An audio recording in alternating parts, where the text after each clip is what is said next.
ശബരിമല സ്വർണ്ണക്കവർച്ച കേസിൽ മുഖ്യപ്രതികളെ ഒരുമിച്ചിരുത്തി ചോദ്യം ചെയ്യാൻ ഇഡി.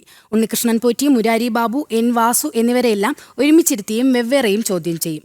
ഇഡി കേസിൽ പ്രധാന സാക്ഷിയാകാൻ സാധ്യതയുള്ള നടൻ ജയറാമിന് ചൊവ്വാഴ്ച ഹാജരാകാൻ നോട്ടീസ് ലഭിച്ചിരുന്നു.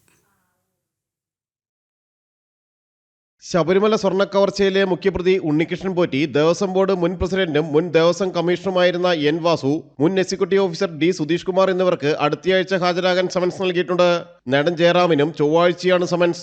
മുഖ്യപ്രതികളെ പ്രത്യേകമായി ചോദ്യം ചെയ്യുന്നതിനൊപ്പം മൊഴികളിലെ വൈരുദ്ധ്യം കണ്ടെത്താനാണ് ഒരുമിച്ചിരുത്തിയുള്ള ചോദ്യം ചെയ്യൽ.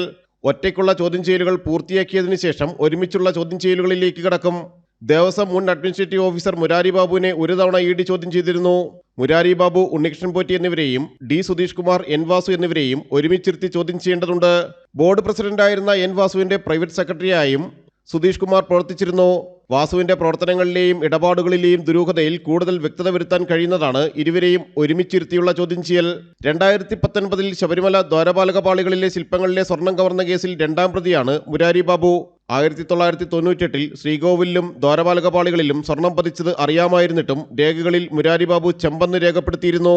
ജനം, കൊച്ചി.